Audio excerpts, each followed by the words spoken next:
we will be distracted by the Australia-Egypt round of 32 game. End of regulation, it's 1-1. So they're going into the overtime. Julia, I trust you're well. I am.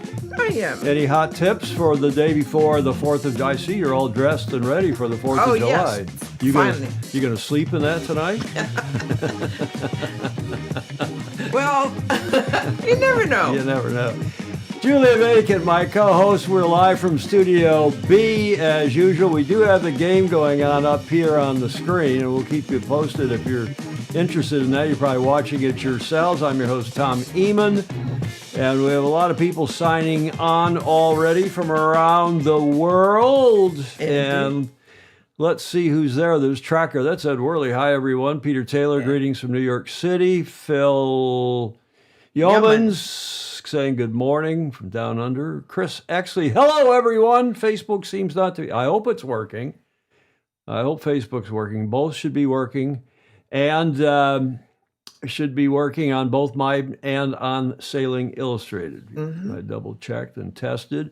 There's Cedric Lorch, who is the Commodore of the Arizona Yacht Club and has become a good friend. Oh, that's nice. Clay Embley, greetings, installing a new engine on the skiff and listening to SI. Thank you for joining us as we go to the starting line for today's show number 936, the 3rd of July, 2026. Happy Friday and happy belated. We sing their anthem on this show, Julia. Oh, we do? Belated something day, to say nothing of tomorrow. And your great shirt. Yes, the 4th of July. We'll carry on. Coaching Corner, John Emmett at the beautiful Parkstone Yacht Club in Poole in Dorset in the UK. He's got a nice report again today.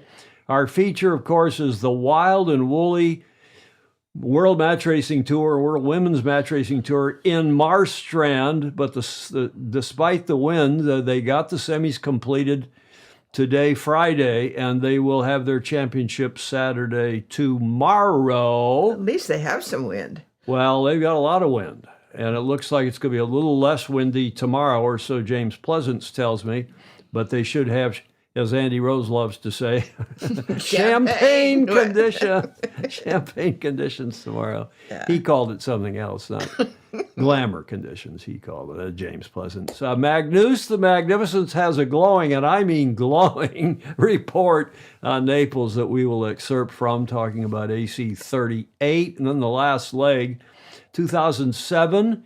We're going to focus a little bit on the 2007 Sail GP schedule and talk about this back and forth that a lot of people are talking about Sail GP versus the America's Cup now.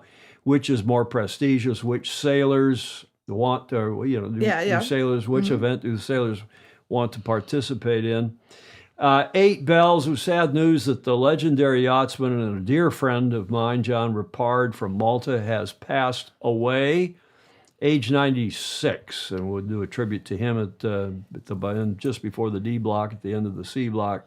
And then, of course, this day in history: Whiskey Tango Foxtrot, Julia, and of course, our fantastic Fozy.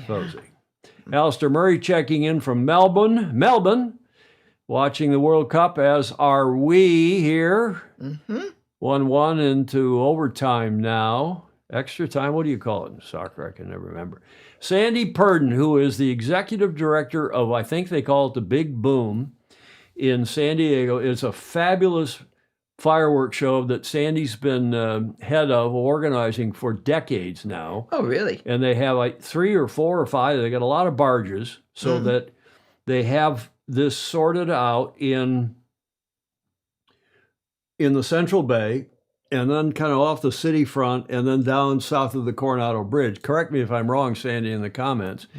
And it is a cool, sounds great, fireworks show tomorrow, with music, all synchronized and coordinated. And whether you're up in top of Point Loma watching it, or whether you're downtown, or even over in Coronado, Sandy's done a fabulous job. Our super Fozy, Sandy Purdon, past Commodore of San Diego Yacht Club.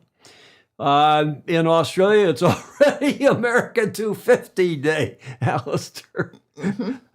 No, that's Alex Hayworth, rather. Magnus the Magnificent saying good evening from the UK. He's checking in from his home, presumably his home, he may be in a pub, in Cowes, in the Isle of Wight.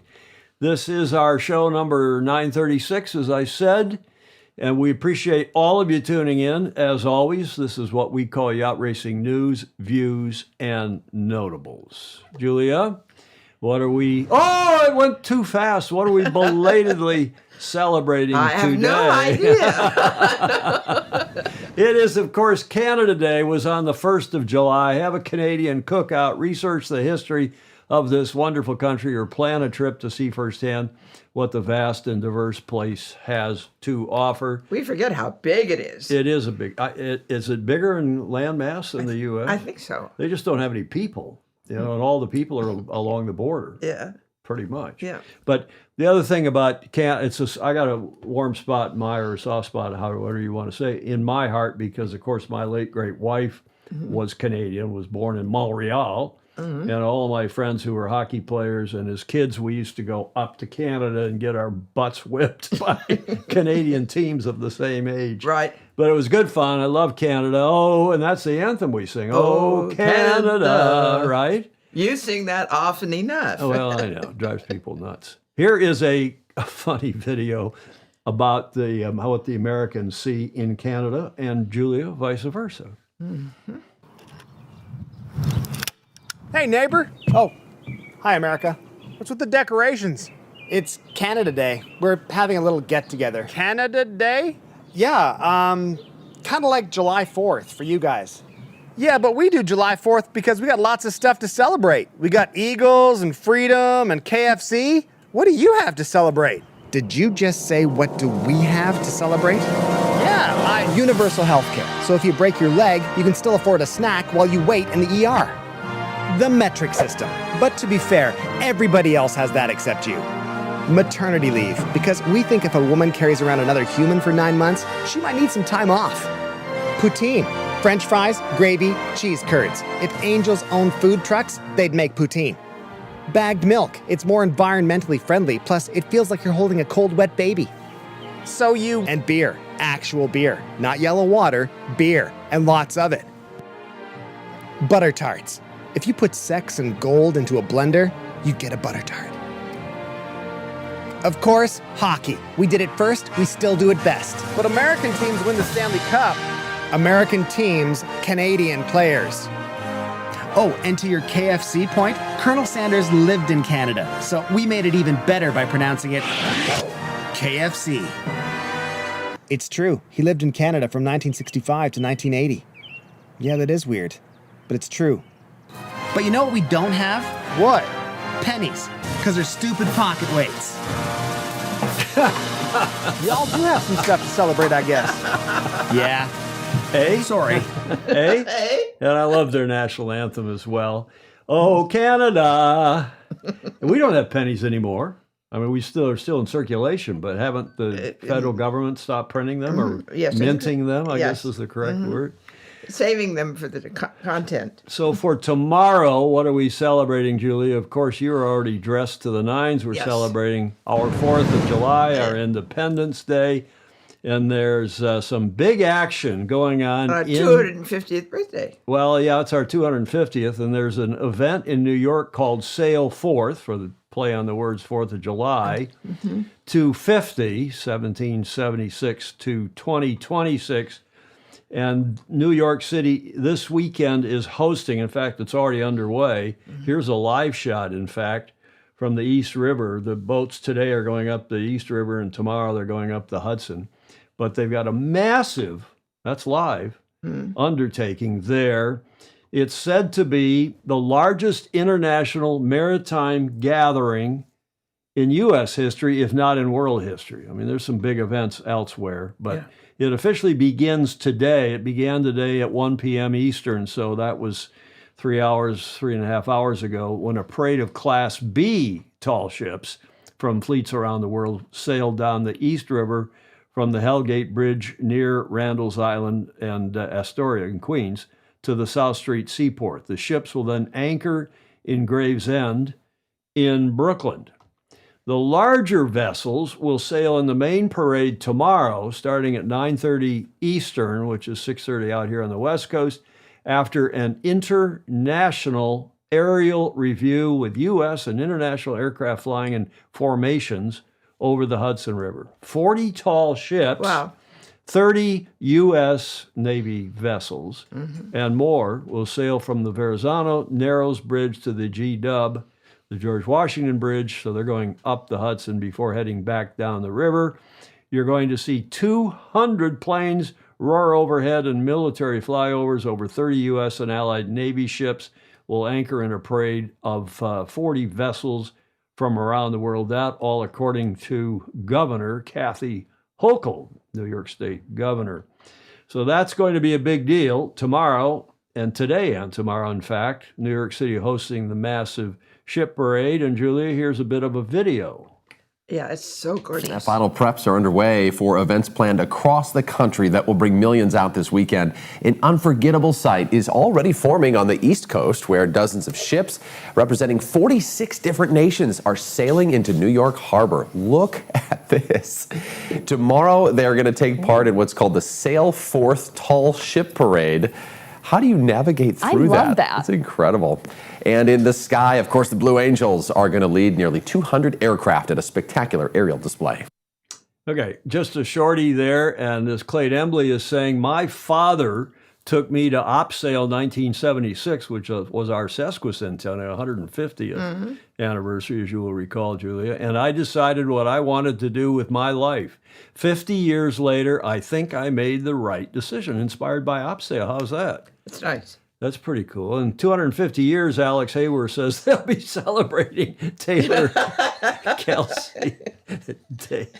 Oh, my goodness. Well, there's a lot of ancillary activities, including yachting and yacht racing. But yesterday at the New York Stock Exchange, NYSE, the Sail Forth 250 officials rang the closing bell, including our own Commodore Harrington, our Superfozy Claire Harrington, who was there as part of that group. They've got things going on at 44th Street today and tomorrow. She looks great. And she's right at this. She sent me a picture. It's so hot in New York. It's been hot in Europe. Now it's hot here in the U.S. That she's got these white buck shoes. Yeah. And they melted yesterday. The soles separated. I should have put that shot in here. It's hot. How hot is it? Well, it's 100 degrees plus Fahrenheit. So that was at the stock exchange yesterday, the ringing of the bell by the Sail Forth 250 officials. And by the way, yesterday the Dow Jones Industrial Average set a new record, up 594 points. There's no trading today. The markets are closed today for the holiday. And the market closed over 52,000, again, 52,900. A new record. Now, the parade's being led by the American Tall Ship, which is our Coast Guard ship called the Eagle.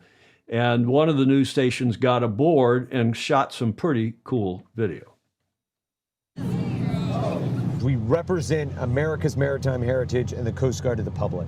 And this summer, we're doing that as part of Sail 250. For the first time in 50 years, 4 of 5 sister ships, including the Coast Guard Eagle, are sailing together for Sail 250. The Portuguese ship, the Zagreb, is here.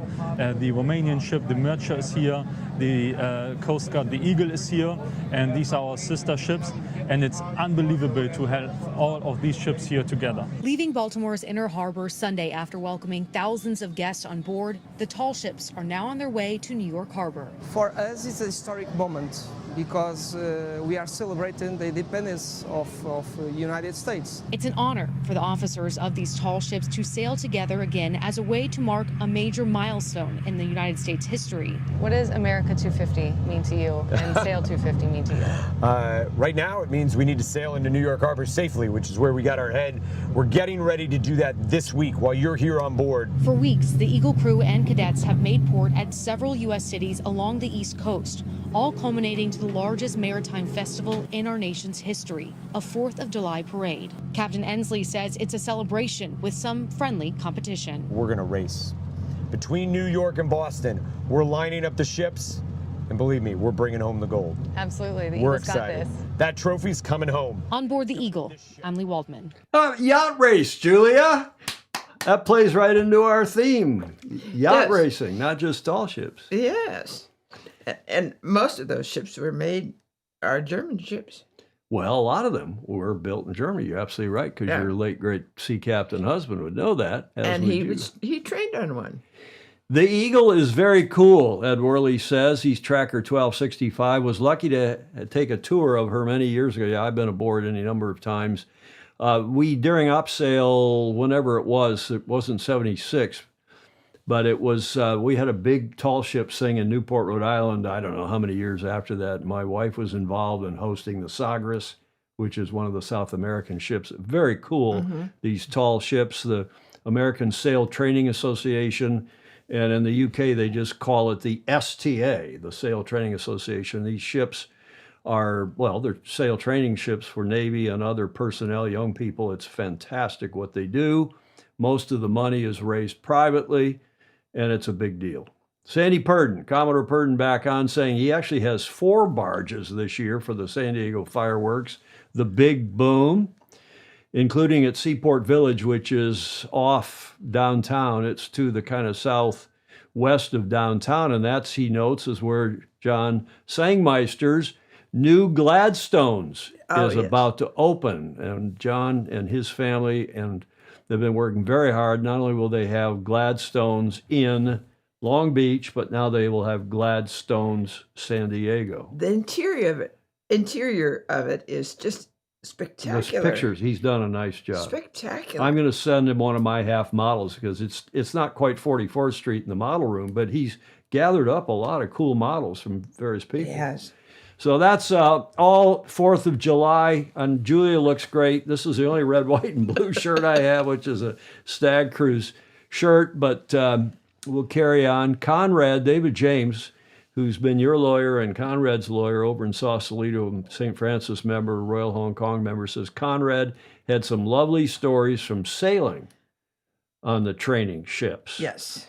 Isn't it true that they were trying to get him during the war into Hitler Youth, and he said, "To hell with this," and he enlisted in the Merchant Marine at That's correct. age what? 16. 16. So he avoided Hitler Youth by going into the maritime field, and then he did that the rest of his life, Yes. including running ships to the States, one of the youngest officers after the war that they let run German ships. Yes, there were very few of them, but he was.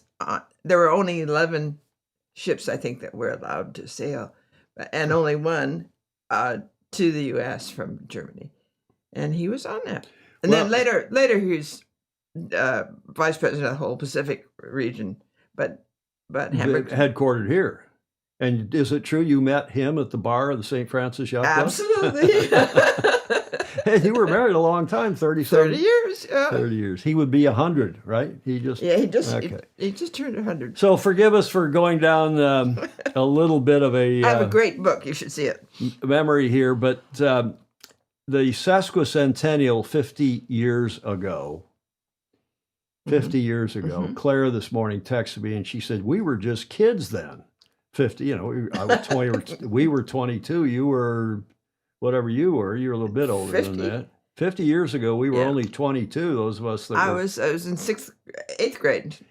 And I said, "Claire, you were young, but I've been an old fart all my life." Alex Kent in Middleton, Wisconsin.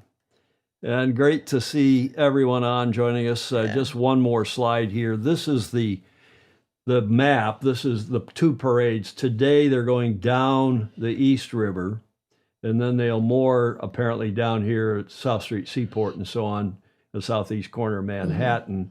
And then tomorrow they're starting at the Verrazano Bridge and going up to the GW, the George Washington Bridge. And that should be the main parade. Those are the big boats and the flyovers and so on. So we're looking forward to that. I'm sure there will be live TV coverage. In fact, one more tidbit. This is a live shot from Fox right now. And I've seen several other webcams this morning covering it. You can see the Statue of Liberty. Commodore Harrington says she will be on Governor's Island with all the officials tomorrow. CBS, the network, the main network, Yeah. is covering it live, Claire tells me. And guess, Julia, who the commentator is going to be? Who? Gary Jobson. Amazing. So it is amazing. It's good to get a yachtsman of his stature and a dear friend and a friend of a Fozy, indeed, to cover that. Clay Embley, my grandfather could have been famous. He skippered PT 108. I guess he missed the boat. He grew up on skipjacks in Maryland. You know why he's saying he missed the boat? PT 108. It was sunk. No, Kennedy's boat was. Oh, I know. JFK was PT 109. Oh. Okay. I think that's what he's referring to. Alex Kent said, I enjoyed living in Manhattan. God bless America. Oh, Commodore Harrington now is saying it's NBC that will have the coverage. Well, CBS has been doing a lot of coverage too, Claire. And yes, it does look, Ed, it looks pretty hazy as they're swinging that camera around in and around Manhattan, and we will look forward to seeing more of that tomorrow. Christopher Gillingham saying hello from Leamington, presumably, to saying hi to the Fozy. Fair winds. And let's carry on with our show because our main feature will be the GKSS Match Cup and the Nordea Women's Trophy. But before that, let's get to John Emmett's Coaching Corner with our Super Fozy, John Emmett from the Great Britain, British Isles. Weymouth is where he lives now. And he today is coming from a yacht club, I've been to this club, cool yacht club on the South Coast in Poole. Julia, do you recognize the club? No. I wonder if any of our British friends recognize, I'm sure a lot of them do. It's a famously cool club called Parkstone Yacht Club in Poole, in Dorset, which is the area. And those of you who are geographically challenged, you can see Parkstone Yacht Club is between the Isle of Wight, which is over here where Cowes is and where Magnus the Magnificent and others live, and we've all hung out there for Admiral's Cup and this sesquicentennial of the Cup when the boats raced around the island, yada, yada. And then on the other end of this map is Weymouth, where John is living, and Poole is more or less in between. Famously good sailing spot in the UK. Parkstone Yacht Club, Poole, Dorset is where John is located and reporting from today. I like their motto. Hi, Tom, Julia, and all. Julia. No, their motto is bringing sailing to life. Yeah, you look, I'll go back a couple slides. That's a good point. Bringing sailing to life is the claim of that club, as you can see. I think that is a really good point, Julia. Thanks for making that point, because I forgot to do it. I saw that this morning when I was putting the show together. Bringing sailing to life at the Parkstone Yacht Club in Poole. Hi, Tom, Julia, and all the Fozy. I'm here at Parkstone Yacht Club, and it's funny, I find myself saying this is one of the nicest yacht clubs that I've been to, but I think that's because there's an awful lot of really fantastic places to sail all over the world. Now, personally, I'm here for the Masters National Championship, which brings old friends back together, and I think being a Masters event, I can definitely say that, old friends. The biggest groups actually are the older groups, so not the Apprentice Masters or the Masters, but the Grand Masters and the Great Grand Masters make up the majority of the fleet. And as I keep on saying, those people who are still racing at 90, I have so much respect for. Further away from home, Lily's doing the match racing circuit, and actually I think this is racing in a very pure form because it's supplied equipment, fly in, fly out, all about teams and teamwork. And for me, I think it's wonderful sailing such big differences. We've got, you know, shore, close to shore racing, and then we have offshore races over days and days and days. And of course, these events cannot happen without the sponsors. A lot of the time, the sponsor will be the boat manufacturer or people who supply equipment for the boat. We have Overington here turned up to look after us. And we need to look after our sponsors and be grateful for what they give. And in terms of the media as well, if you've enjoyed content, please do share it. I think the match racing is probably, for non-sailors, one of the easiest to understand. And with that, I'm going to ask everyone to sail fast, sail safe, keep having fun, and join you on the show. John Emmett with his regular report. John Emmett Sailing, superb coach, Olympic and otherwise, that he is, to say nothing, Julia, of being a hell of a good I know. sailor. He's sailing. We don't know how he's doing yet. Well, I think it just started. Yeah. I think today may have been the first day of racing, and tomorrow and Sunday. I'm not quite sure. But we always like to say, oops, where's that slide? I got too quickly through that slide, but I want to go back. We always like to say that we're pushing hard here at Sailing Illustrated, led by John and Andrew Pindar and others. But World Sailing is pushing hard. The Australians are, because we hope to get Paralympic sailing. We get the sailing back in the Paralympics, even as a demonstration event in Brisbane 2032. Better yet, if we get it back in for the big picture long term in the Paralympics, and not just for 2032. John has been helping push that along here on the show since January 2025. We appreciate that as well. Alex Kent says the fireworks off the Golden... Yeah, they moved, as you know, Julia, they moved the fireworks from the East Bay, from the Bay Bridge, to the Golden Gate Bridge. I know. And you said something about the weather tomorrow. Is going to be crutonic? Yeah, I'm afraid so. What, foggy? Foggy to bridge level. Oh, dear. But I watched the setup for it. There's set up. They spent days and weeks setting it up, and barges. Yeah. And all the way along the bridge. Well, and they have to close the bridge tomorrow for X many hours. Yeah, from 8 to 10. Right. Is that it? And then also from the I don't know what they are, the towers. From the towers, yeah, too. there's going to be on top of the towers. Yeah, it's got quite a deal. I will be in Michigan, flying there tomorrow for our week with the family in and around Portage Yacht Club. We'll do Tuesday's show from Portage Yacht Club. I'll take some basic equipment back. And Clark Chapin, I think, is going to be able to join us. He's got a very busy week with family. But tomorrow night at our little club, 20 minutes northwest of Ann Arbor, on a little pond that's the size of a postage stamp. It's 650 acres. We have one of the best fireworks shows. My brother Paul helps organize it. And it starts because Michigan is so far west in the time zone. Oh, yeah. Remember, Michigan should be on the central time zone, not on Eastern, but they wanted to be with New York for the railroads and the markets. Right. The firework, it doesn't get dark till 10 o'clock. So the fireworks start after 10 o'clock, but it's a magnificent show. And if the mosquitoes are not too bad, you know what the state bird is in Michigan. I know. It's the mosquito.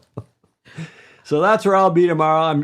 All of you who are celebrating the 4th, I hope you have great 4th of July. There's going to be something magnificent, maybe the biggest fireworks show ever in Washington, D.C. Oh, yes, that's got to be incredible. Going to be, they've gotten a lot of those fireworks from a city I used to live in, which is widely regarded, along with China, as the fireworks capital of the world. Oh, really? And manufacturing and everything else, Valencia.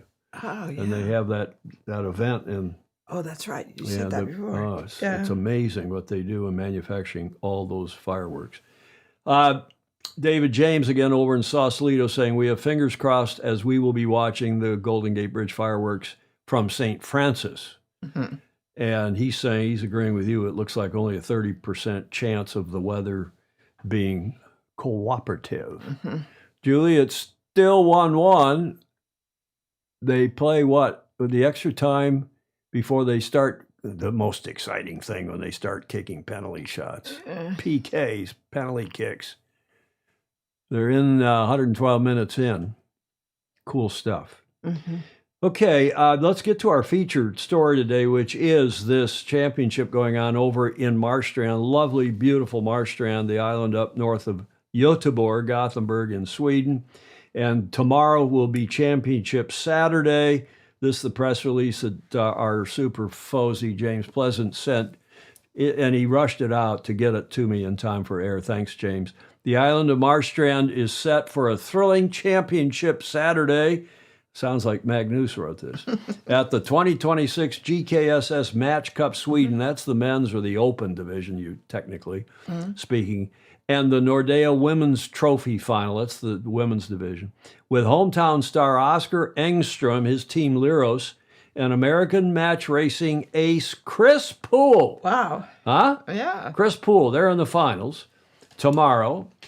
And again, that's the open. There are some women crewing in that. I checked with James just to be sure I had didn't have my wires crossed. But the other division is all women, and that's in that division, the Nordea Trophy. That is Sweden's Martina Karlsson, who's had a fabulous week.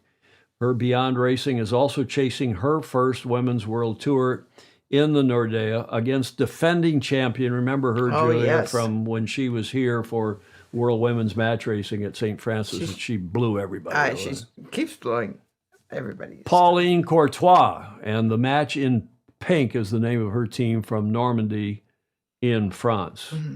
These photos from Ian Roman are just superb, and I could have done a whole show with Ian Roman photos of this yacht racing event. He does a magnificent job. He's a Brit that covers a lot of things, including and especially the World Match Racing Tour and the Women's World Match Racing Tour, which wraps up tomorrow, both due on the 4th of July. The Open Championship does have women crews. As I said, I checked with James Pleasance on that. And coming out of the rounds robin, guess maybe it was a single round robin, then they went to quarterfinals and semifinals. But Oscar, you look at the Swedes, were 1, 2, and 3. Ange de Delerse from France was tied, as was Cole Tapper, but they ultimately got eliminated. Yeah, Peter Taylor in New York City is saying Chris Poole's he's avenged Cole Tapper's Con Cup upset, indeed. But it was a hard fought round robin, and you see the 3 Swedes came out on top. Yeah. Then they went into a quarterfinals, and that resulted in these final 4: Engstrom, Berntsen, Delerse, and Poole. And those semifinals went thus, with Engstrom winning his over Yanni Berntsen 2-0, and Chris Poole winning 2-1 over Delerse. So that's where we are now. The finals will be between those two, between Oscar and Chris tomorrow, Saturday. And in the meantime, there's your open finalist, Oscar Engstrom and his team, sailing beautifully all week. And they are Rasmus Alnebeck, Emil Wolfgang, and Philip Carlson, sailing very well indeed. The other finalist in the open division and the men's division is Chris Poole from the USA. His crew, Luke Payne, Mal Parker, and Adam Minoprio, who's a hell of a good match race skipper in his own right. And bravo Zulu to the World Match Racing Tour and the World Women's Tour, because James Pleasance insists that they put crew names everywhere, under the photos, in the lists. Yes, makes such a difference. Bravo Zulu, James. Yes. I wish more regattas would do the same. Alex Hayward says, we need Sweden back in the America's Cup. Look at the talent base. No question. For extra credit, when was the last time Sweden was in the America's Cup? Oh, my gosh. 83. I think it was 83. I think you're right. I don't think they made it to 87 to Perth, but somebody will fact check us on that, and we'll see. So now let's go look at what the bottom line really is for this. Is the question is, can Engstrom complete a dream week in front of his home supporters and capture the biggest title of his career? Or will Poole add another Match Cup Sweden crown to his growing list of international victories? He's been superb over the years now. Yes. The women's event, the Nordea Women's Trophy, same time, being raced the 29th through the 4th, wraps up tomorrow. And here's how isn't that beautiful? Marstrand is beautiful. We talked about this when we had Cole Tapper on the show, remember?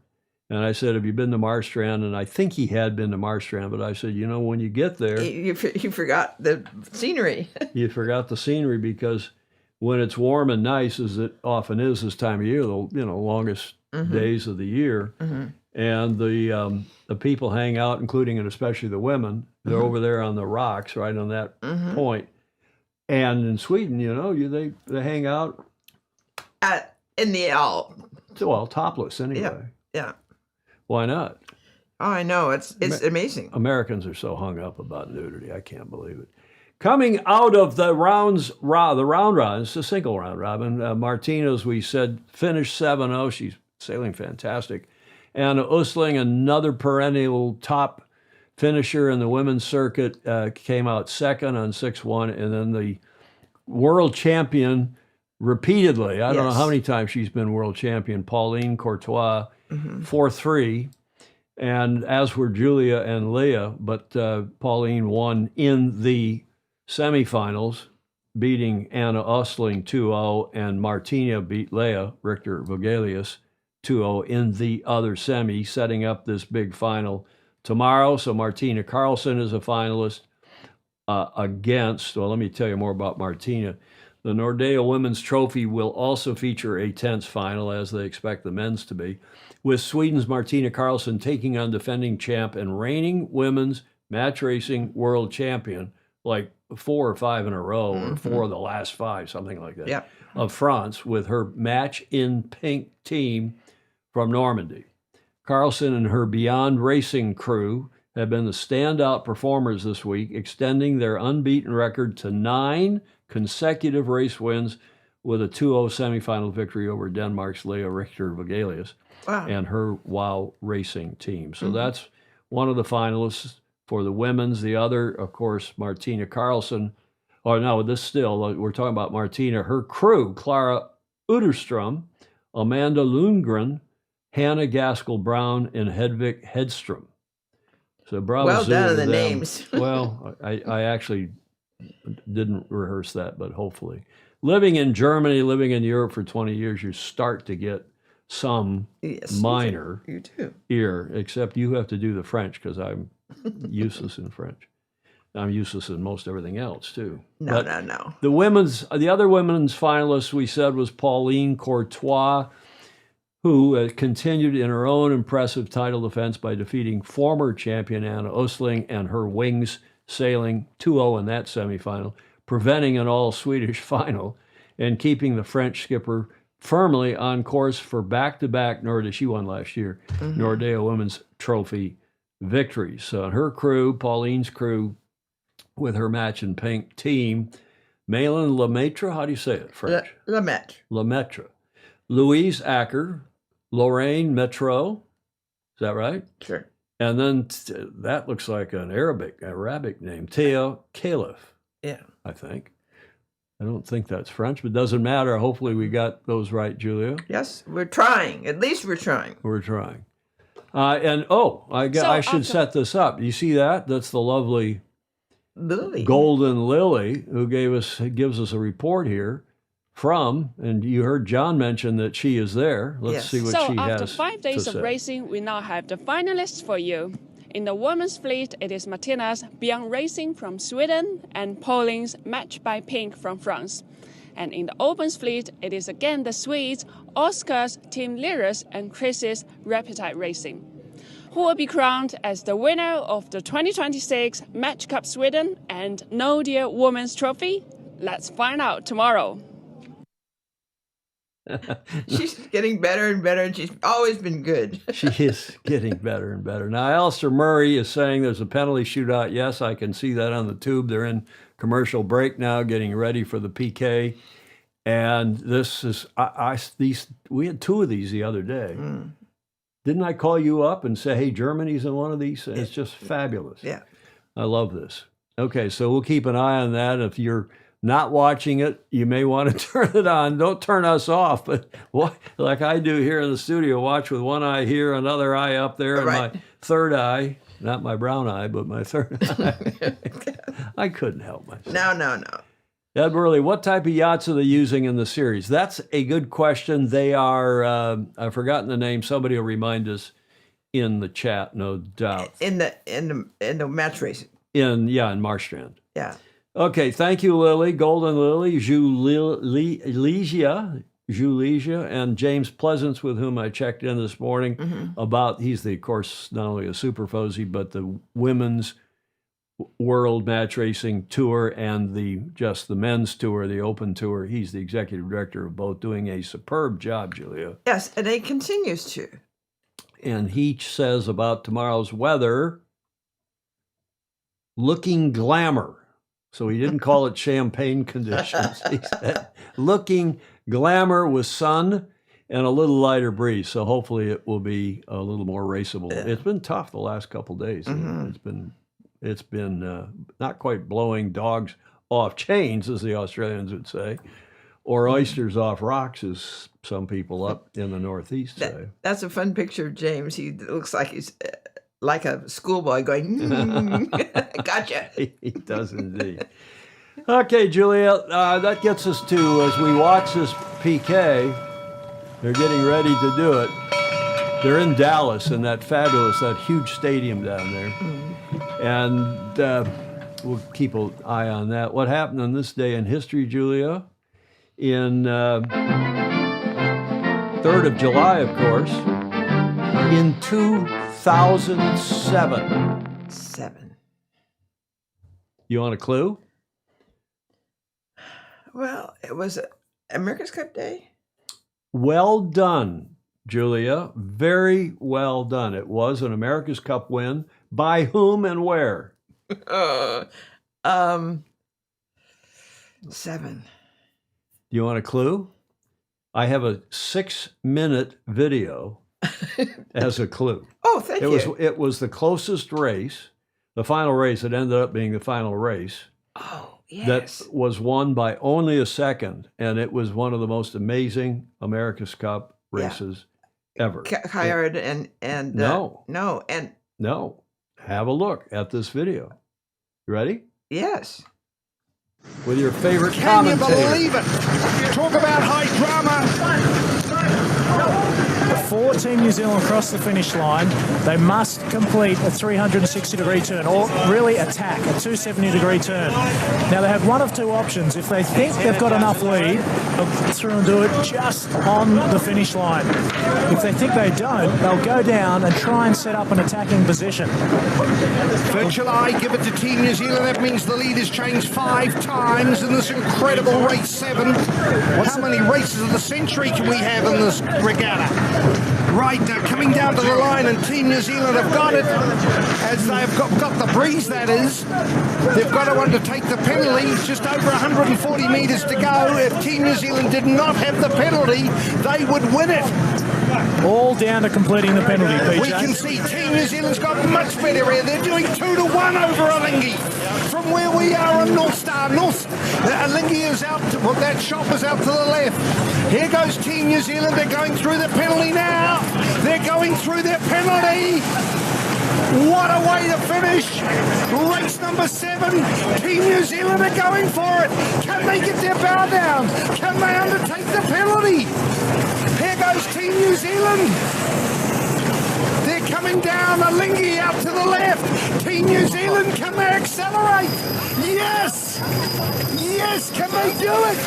They're getting up. We need a high shot to be able to see it. Team New Zealand coming down. Alingi's going to get there.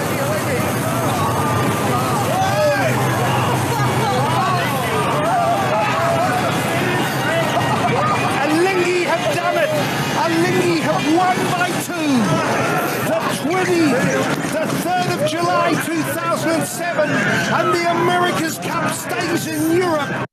Now, that was not a race 7 in first to win 4. That was not, it was a race 7 in first to win 9. So you had to win 5 races. The Kiwis ended up winning. Sorry, the Alingi team ended up winning 5-2. Mm-hmm. And you'd think that this was the final race. Yes. Whoever won that race would win the cup. It was dramatic. It was. No question about it. And had the Kiwis won that race, who knows what would have happened after that. I remember distinctly being on the water and wondering why, when the Kiwi skipper, remember who the Kiwi skipper was? Well, for extra credit in the chat, why he did the bow down and then turned back up instead of just keep going in the circle. He could have done either. Yeah. And I don't know why he didn't, but not that it would probably made any difference. But there was the amazing Peter J. Montgomery could say everything in all caps, but it all made sense. Yes. It was clear, and he didn't do that the whole race. He only did it when there was really an incredible moment. He was wonderful. I still hear him. Your favorite commentator of all time. Just admit it. James Pleasance as just told us that the boats in Sweden are Far East 28s built in China. Yeah, thank you. They'll also be using the Bermuda Gold Cup, he says, this year, marking an end to the long era with the International One designs. And Australia goes up 1-0. They just scored. Oh, sorry, Egypt goes up 1-0. Oh, dear. Oh, dear. I don't know why I'm cheering for Australia, but I guess because we have so many Australian friends. We'll cheer for Australia. Julia, back on this America's Cup, this day in history story. This was on this day, which is the website I use. This was the picture. Swiss win America's Cup. Swiss defender Alinghi beats Team New Zealand by 1 second to take the series 5-2 off Valencia. Well, Russell was not even with the team. He and Ernesto had a falling out. So this is not exactly a proper graphic. So, of course, I went for some others. This beautiful Corey Silken shot. Oh, yeah. And now the Australians are 1-1. They just scored. Okay. And this shot of Alinghi, and of course it was on the 3rd of July in 2007 that Alinghi won the 32nd match. They had won in Auckland, the 31st match in Auckland in 2000. Was it 3, I guess? 2002? Yeah. And became the fourth team, rather, in history of the Cup to win and defend the trophy. That day's result was notable for being the closest finish in Cup history at just a single-second margin. The race was also notable, we think, for being, this is Richard Gladwell writing years ago, for being the first America's Cup race in which a penalty has been awarded. Whoever invented that umpiring, Julie, I don't know about that. And in the end, this was one of the factors which determined the outcome of the race. Egypt now up 2-1 in the PKs. So there is Ernesto with a deserved win, 2 in a row. And here is the picture of the culprits who had signed a protocol creating a fake yacht club. Oh, yes. And Gladwell, this is also that same day, and Richard Gladwell writes, the challenge of record and the date for the 33rd, the subsequent America's Cup, is yet to be announced. However, the challenger of record will be a group associated with Desafío Español, the Spanish defense. If the team is scheduled for 2009 as expected, it will clash with the VOR, and crew commitments have already been made for that race. One of those affected will be Ray Davies of Emirates Team New Zealand, who will skipper one of the 7 entries to date in the Volvo. Well, I would say we solved that problem, that is Golden Gate Yacht Club, by filing our challenge. After all, the court madness ended up the Cup being in February of 2010. But you can see some famous faces in here, including our super fozy, Hamish Ross. And these are the Spanish team leaders over here and the Spanish lawyer. And then this was the SNG contingent, Société Nautique Genève. And what a mess they made of the Cup by going with a challenger record that did not exist. Prutonic. What's going on here now? It's 2-2. It's tied up 2-2, Julia, in the PKs. Ed Worley says American Ed Baird was at the helm of Alinghi as Fritz Mueller checks in from Miami. Stingray, Dogzilla Monster. Yeah, we had a couple beers, didn't we, Stingray? He was in Valencia for AC32, then for the dog match, the Deed of Gift match in AC33. Peter Taylor saying he's sad to see the demise of the IODs in Bermuda for the Bermuda Gold Cup, but it will be no doubt be an improvement in the racing. The Egyptians are now up 3-2. They're tied. There's two kicks left for each team. This is something. So that is Richard Gladwell writing in sailworld.com from, well, back in the day. And here they find, contrary to the picture that was on that website, here's Alinghi, a picture that I grabbed, and Grant Dalton obviously congratulating Ernesto Bertarelli. And that is the win by ETNZ, or Alinghi rather, defeating ETNZ 5-2. I'm sorry to say that the Aussies have just missed their fourth PK. And if Egypt scores one more on either of these next two kicks, it's done. The Aussies are done. Sad to say, friends. A lot of you watching. Alistair Murray confirming it looks bad for Oz, but we'll see what happens here. We'll see if the Egyptians can score on one of these two remaining kicks. And then if they do, if only score one, the Aussies got to come back and tie it up. And then you know what happens after that. It's another set of penalty kicks, PKs, sudden death. Oh, yes, that's what I remember about that. It was fantastic the other day. This event, speaking of this event, but this event has been, for the U.S., I think for soccer fans, for the sport, yes, has just been fabulous. There's been a lot of coverage. There's been a lot of uptake in all these cities in Canada and Mexico. And it's fun watching everybody have fun and just glob on to their environment and the American and their home country. Here's the shot by the Egyptians. It's over. Well, yeah, it's over because the Aussies can only have 3 now. So sorry. Alex Hayward says that Australian penalty went as high as an Egyptian pyramid. Alistair saying, yep, damn, well done, Egypt. Sorry for our Australian friends. I have one more photo back on this day in history, Julia, and the question was already answered. I was going to ask you for extra, and all the Fozy for extra credit, who was the American skipper for Alinghi, because people don't remember that Ed Baird was actually the skipper for Alinghi, and he did a fabulous job. Yeah, I didn't remember that at all. And Ed, because of Ernesto's visibility and presence, Ed kind of got, and Brad Butterworth too, his tactician. Brad's he's very high profile. Yeah.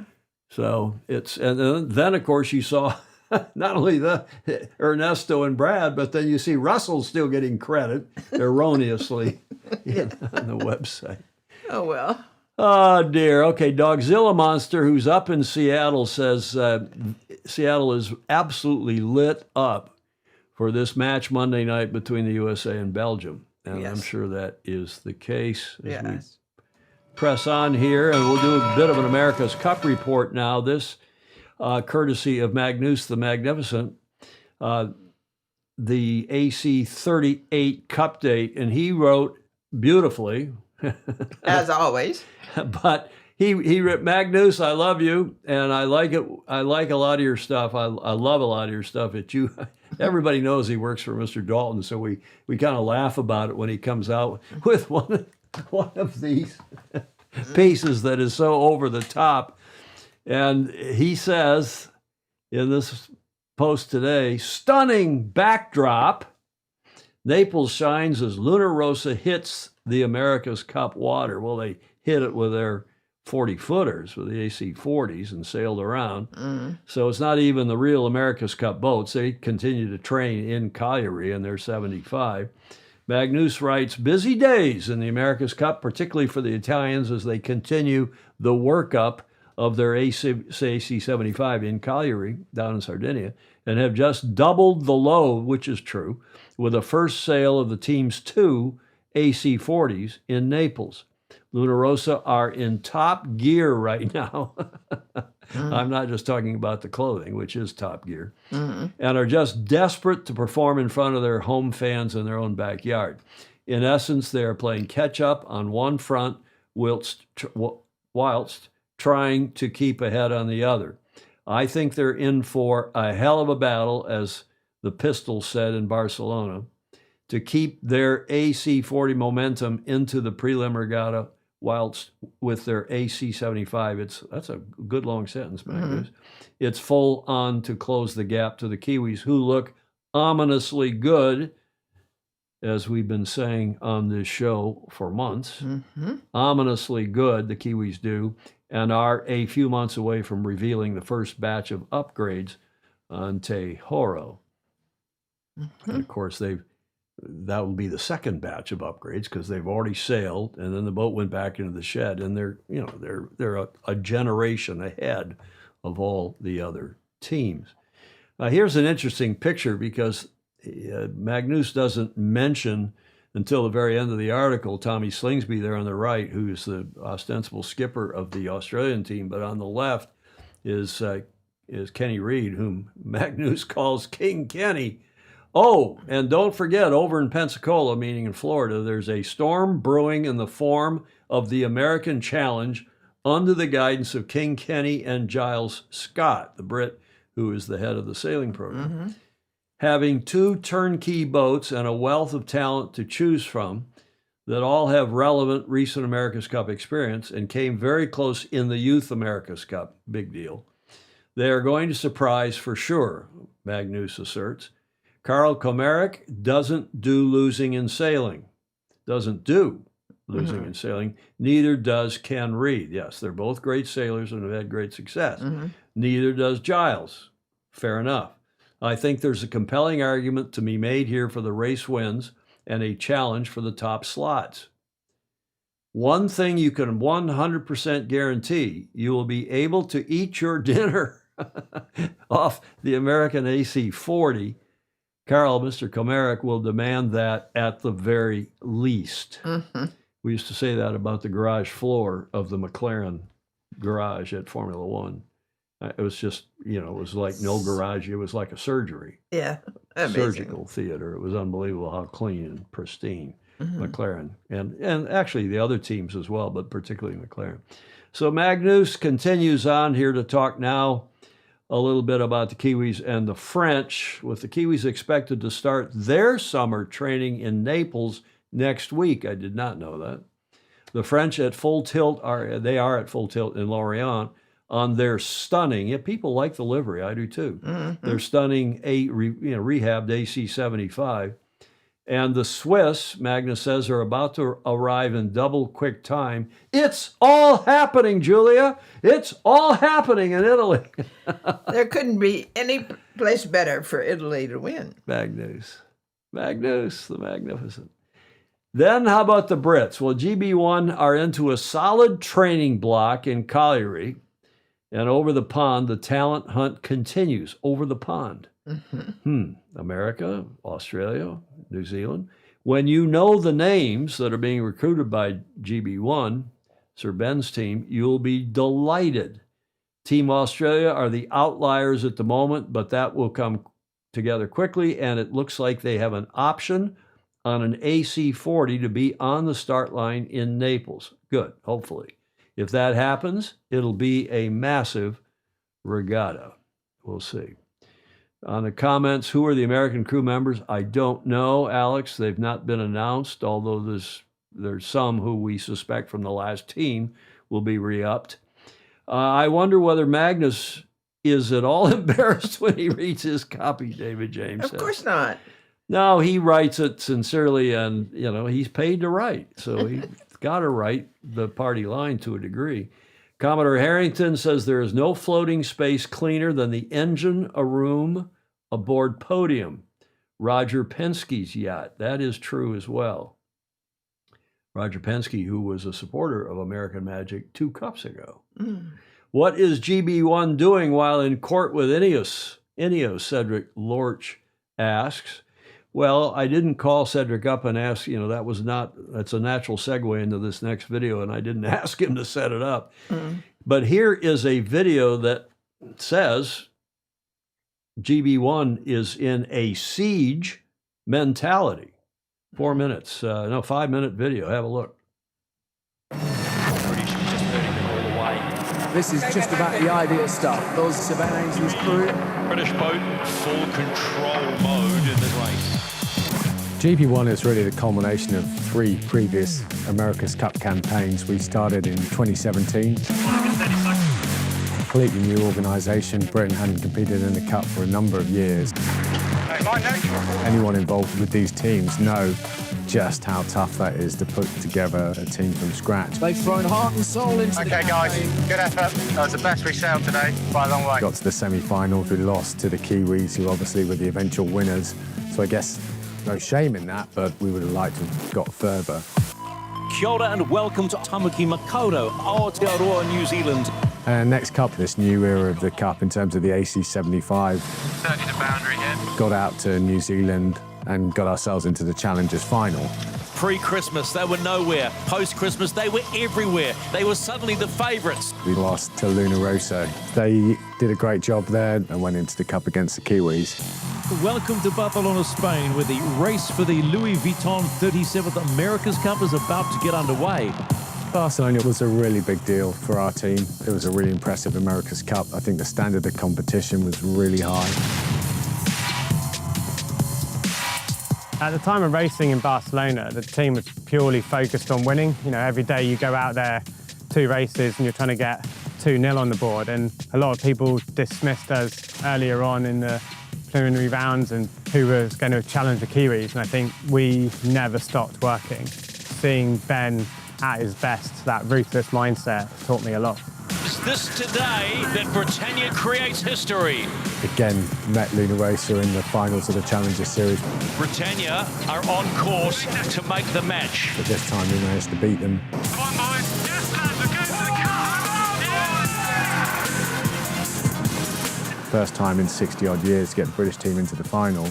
It was definitely historic what we achieved out there, and even after we won the LV and we were through to the Cup match, your mind quickly focuses back.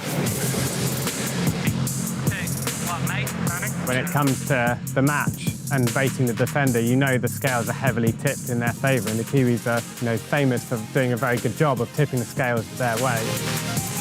Unfortunately, we weren't able to overcome the Kiwis in the final, but still a great achievement to get that far. Each time we competed in the Cup, we've got one step further in the process. Now, that should mean we would win it the next time, but we all know just how tough that's going to be. It feels as though the team's really been building momentum through each America's Cup cycle. We definitely understand the mountain this time we have to climb. We have been put on the back foot. Dramatic developments in the America's Cup. The British challenge in jeopardy. Sir Ben Ainsley splits with Sir Jim Ratcliffe's Ineos.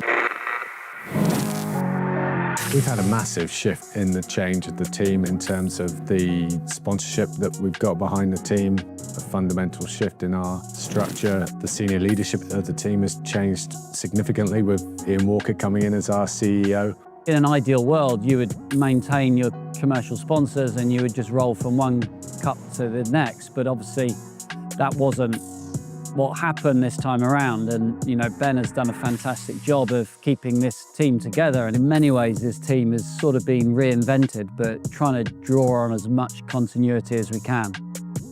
What we've been through as an organisation, and I don't think that many people realise just how tough it's been for our team, I think does create some element of siege mentality. We are an underdog, but in many ways we like that tag. I think we're a team of fighters. Ben's motivation is kind of the driving force between the team. You look at it from the outside, you think he doesn't need to do this. He's won the America's Cup sailing for Oracle. He's the most successful male Olympic sailor. But he just has this fierce determination, and anybody knowing Ben Ainsley knows that when he puts his mind to something, he's not going to easily give up on that.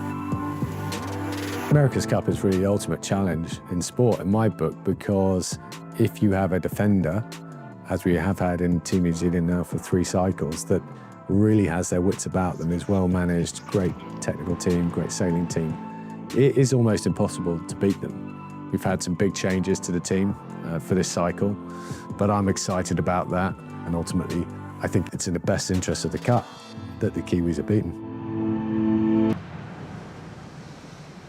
Well, you heard him say a siege mentality, and that boat is still locked up in court as far as we know, while the other teams continue to progress.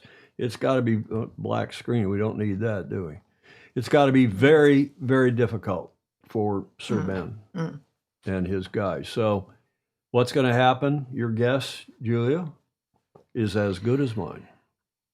Right now, my guess is it's not going to be sailed. The Cup? You may be right. And as I've said before, John Sweeney's actions, his complaint that's been sent to the Attorney General, not filed yet in court as far as I know, was just the first step, because one hears there's other action afoot to challenge ACP and to challenge the current setup. So we'll see, Julia, what happens. Yes, it's hard. It's hard to imagine. Indeed. In fact, Dolly DeVola says they just need a boat.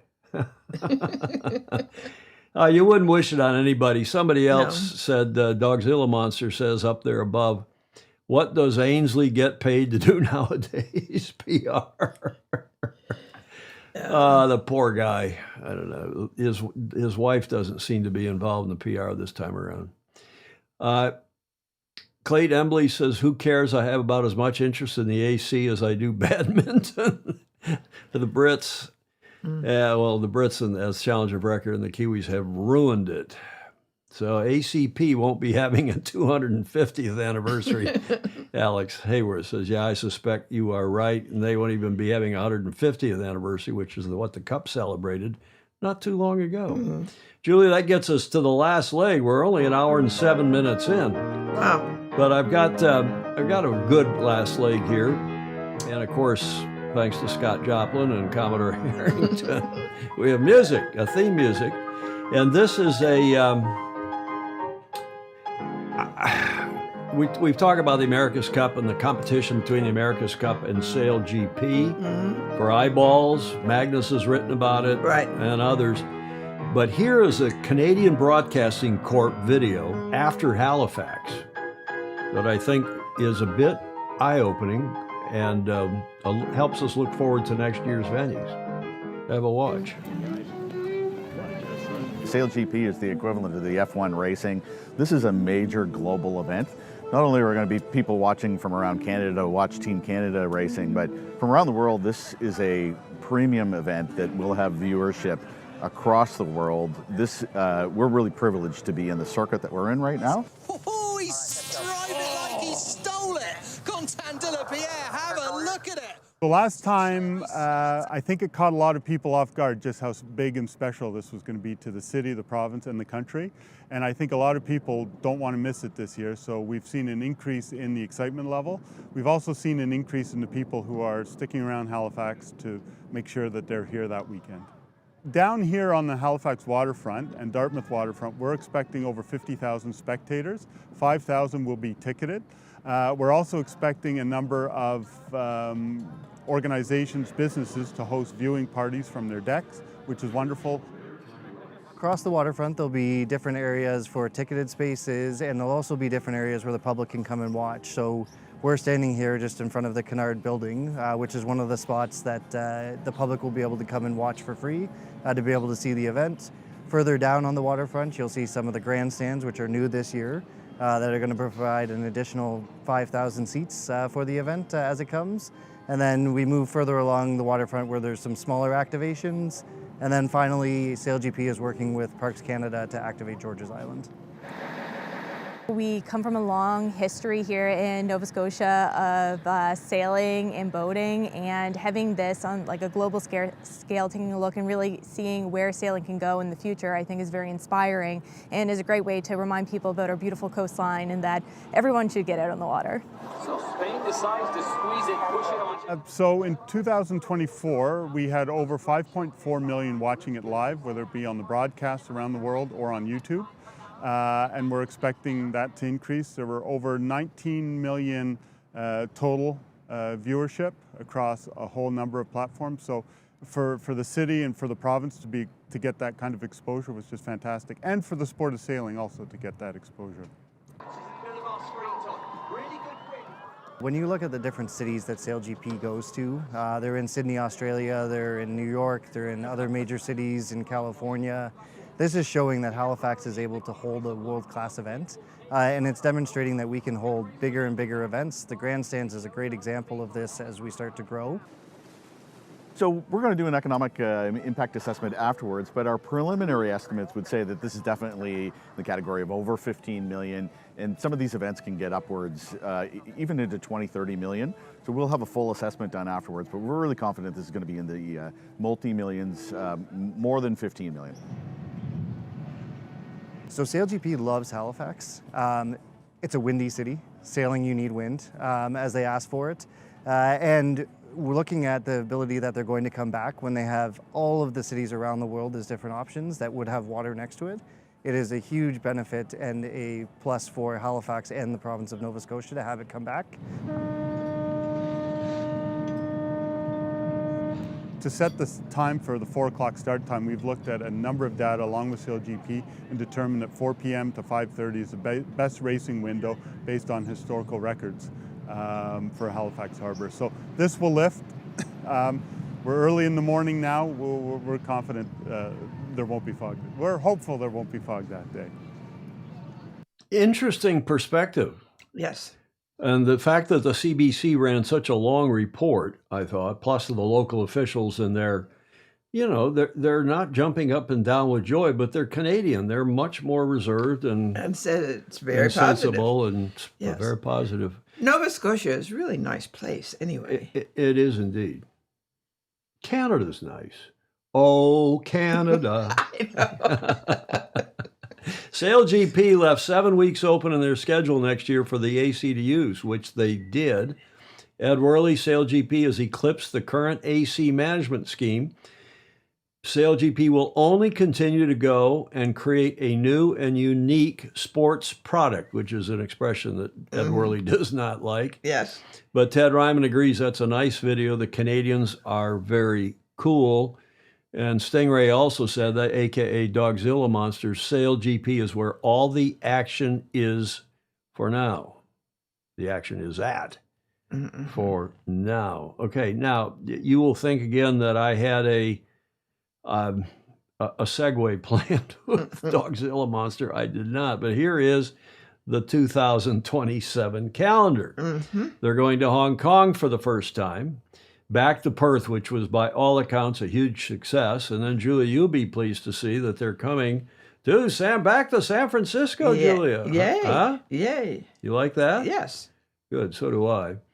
And then Bermuda again, Halifax again, New York City again, Portsmouth again in GBR. And there is, see that long gap between New York and the end of July. That's the Cup gap.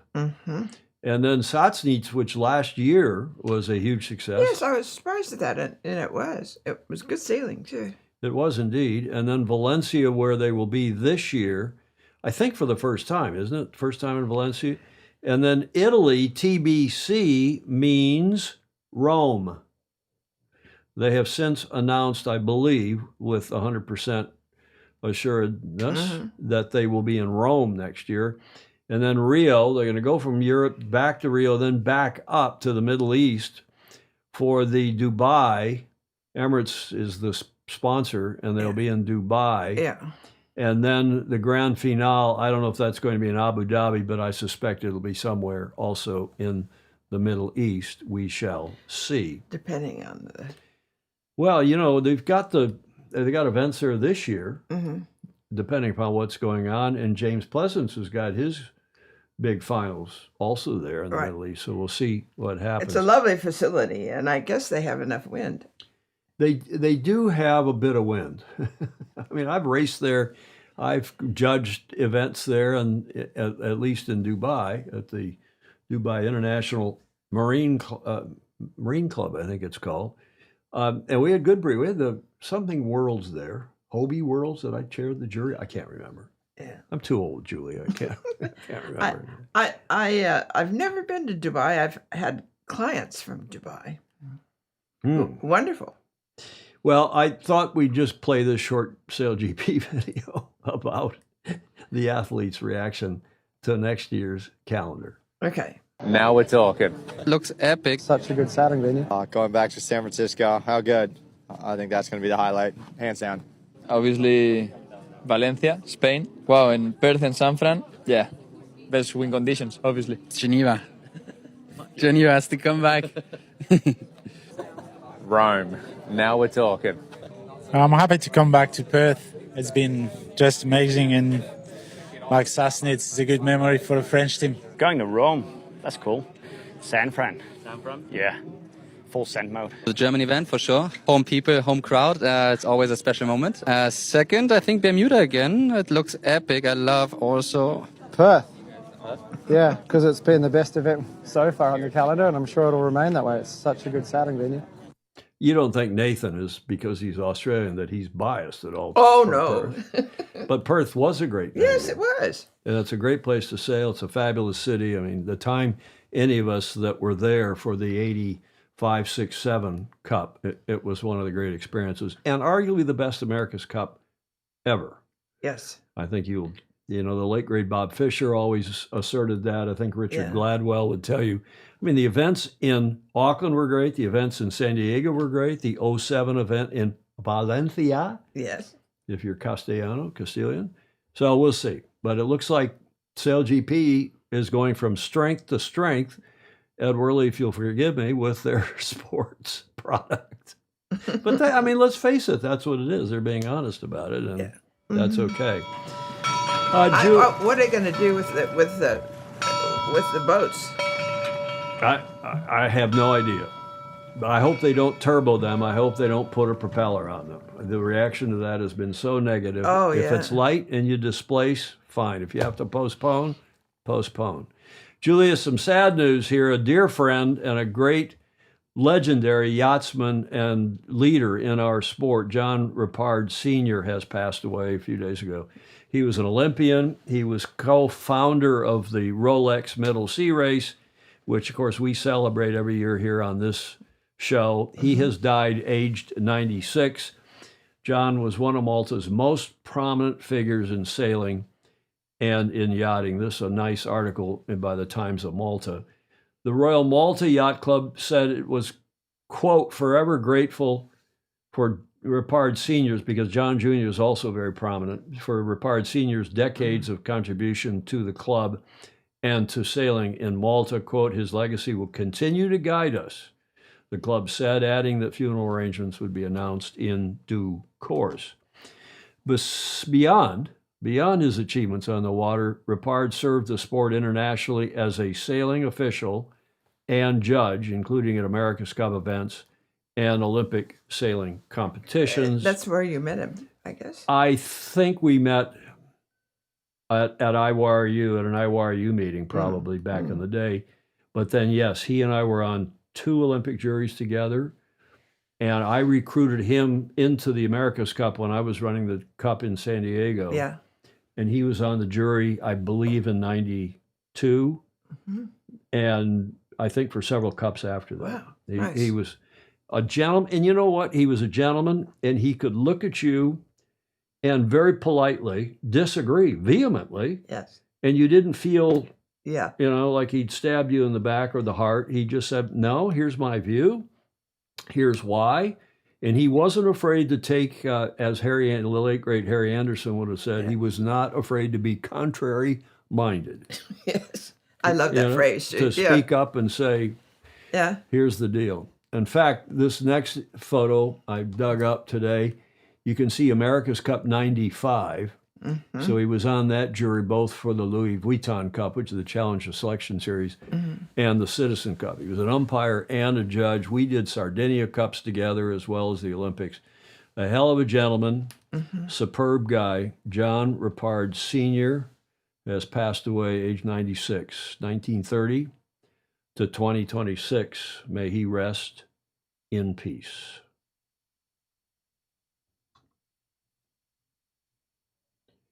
Okay, Julia. Sad news, but a great gentleman. I am a better person for having known him. I think that's fair to say. He was a good influence and a big influence on a lot of us.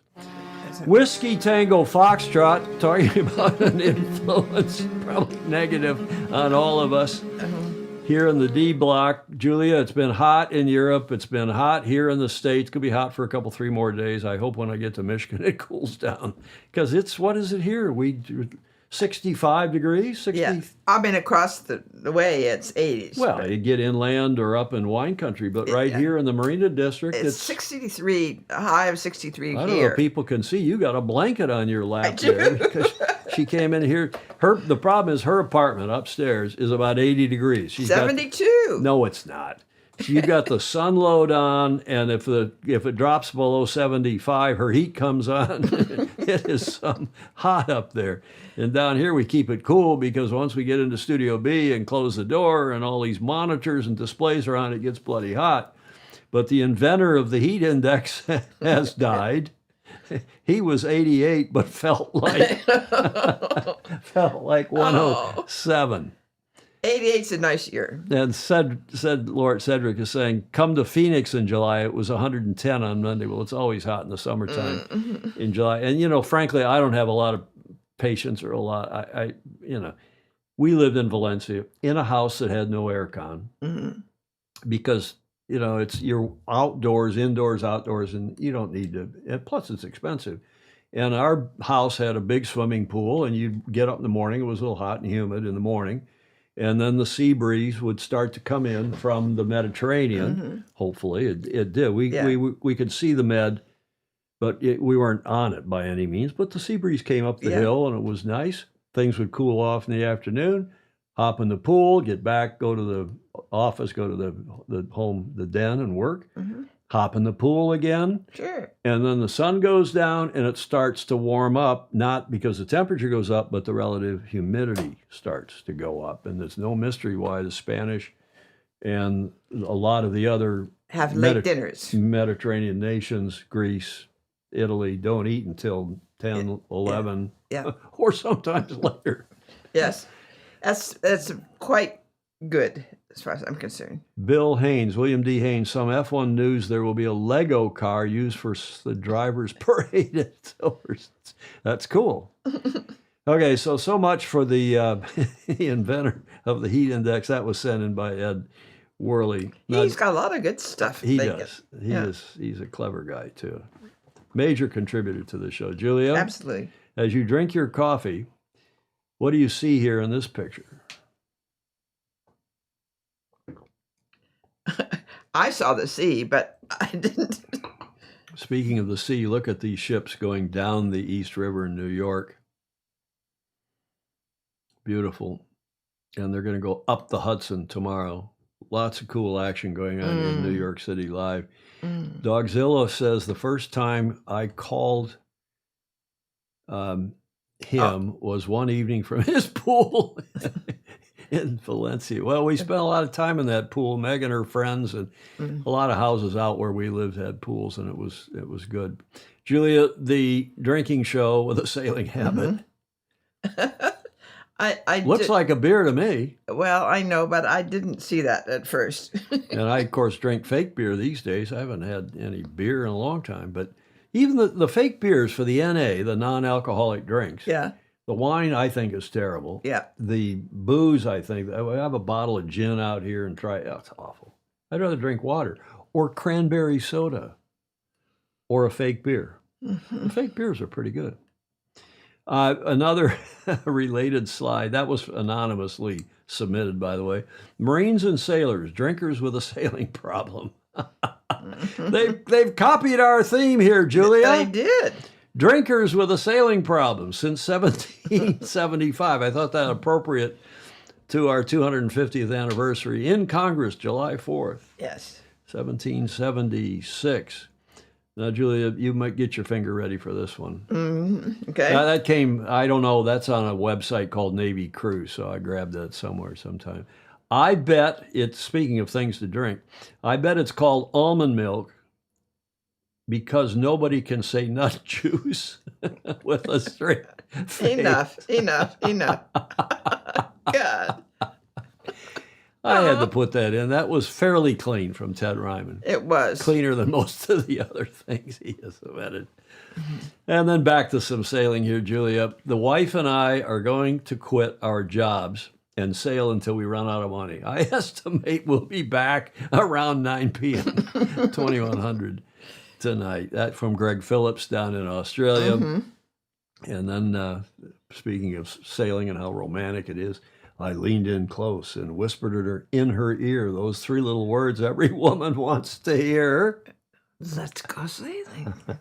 Which you and your Yeah. late husband and friends, Yes. you were quite enamored of going sailing. Oh, yes, absolutely. Did anyone ever whisper that in your ear? Romantically? They didn't have to. For 15 years, I sailed a lot. You did indeed. That's the Old Boat Sailor, which is a Facebook page. There's a lot of good funnies, and a lot of the Fozy send those in to me, and sometimes I see them myself. Julia, speaking of the 4th of July holiday, speaking of being on the beach and relaxing, I thought you would enjoy this picture from, I don't know how long ago, but at the book that the gentleman is reading on the beach when he should be relaxing is the I Wire You interpretations of the yacht racing rule. So that's from a long time ago, and I'm embarrassed to admit. You probably wrote it. No, that's me sitting there. Oh, is it? Yes. Oh, how great. And Meg Eamon, she was going through Leslie's photo albums, my Yeah. late great wife's albums, and she dug that and a few others up, none of which I'm going to show you, but I thought apropos I think that's lovely. what we were talking about today, I thought that could at least. I need a copy of that. You do not. I'm not going to give that to anybody. It's terrible.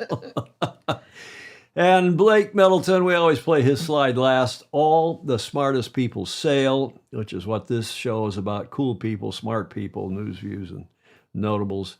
And sailing isn't for everybody, but it is for anybody, which gets us to the finish line where, Julia, you like to say simply. Like, follow, and share. Perfect. Comments are welcome, even in replay, and we appreciate all of you who give us $1 or $2 via Patreon or more. Patreon.com/join/sailing illustrated. Without you, we couldn't put on this show and have done so for more than 10 years now. I know. We need the equipment. We keep improving the equipment. We need to pay our streaming fees, which do in fact keep going up. We even improved you've now got a gigabit internet connection upstairs with this new thing I dialed in. Which I'm going to learn to love. Well, you need it like you had a hole in the head, but what's happening? The reason it's good for you to have that, this is a 2 gigabit internet connection here. The reason is that sooner or later you will be using what's called IPTV, Internet Protocol TV, YouTube TV, one of these other things that sends the television signals to you over the internet. And you'll have several hundred channels coming in over that pipe, which is your internet cable or satellite. I'm going to say sooner than that. You and Elon Musk. Yes. Oh, yes. So that's why it's good to have a big pipe, so to speak. Julia, you have a dirty mind. I can't help it. It's good to have a big. It's good to have a big pipe. You can wave your finger, a 4th of July finger. You won't be with us on Tuesday because I'll be in Michigan, but we do want to say thank you to all of you who let us use slide. Excuse me, I choked up. Slides, video, and images, audio, images, and video. And as several of you are saying, Dogzilla, Ed Worley, Ted Ryman, all of you, we want to wish you all a very For those of you celebrating, a very happy 4th. That's Yes. hopefully what it'll look like. Something Yes. like that on the Golden Gate Bridge tomorrow, Julia. I hope you Yes. get over to the YC to see it. And for all of you celebrating, happy and safe, have a happy and safe 4th of July. I will be going to Michigan tomorrow morning, dark 30. The flight's at 05:40 because I want to get to Michigan. We're flying against the clock to get there in time to see the fireworks at Portage Yacht Club tomorrow night. Be great. We will do Tuesday's show. Clark Chapin and I will be thinking about you. Oh, yes. If you want to make a submission like John Emmett, hold your camera up and shoot a video and send it. We'd love to play that on the show because we'll miss you. Oh, yes. No show next Friday because I'm flying. That's a fly day, travel day for me coming back here. And there's J. Frederick Bland, who has come good after a major health scare. Yes. And congratulations to you, Absolutely. J. Frederick Bland, on your what looks like a nearly total recovery or at least remission. He's done very well indeed, and it's been a rough patch. Happy 4th. Thanks, everybody. Hope to see you on Tuesday's show. In the meantime, sail fast, sail safe, and have fun. Ciao for now.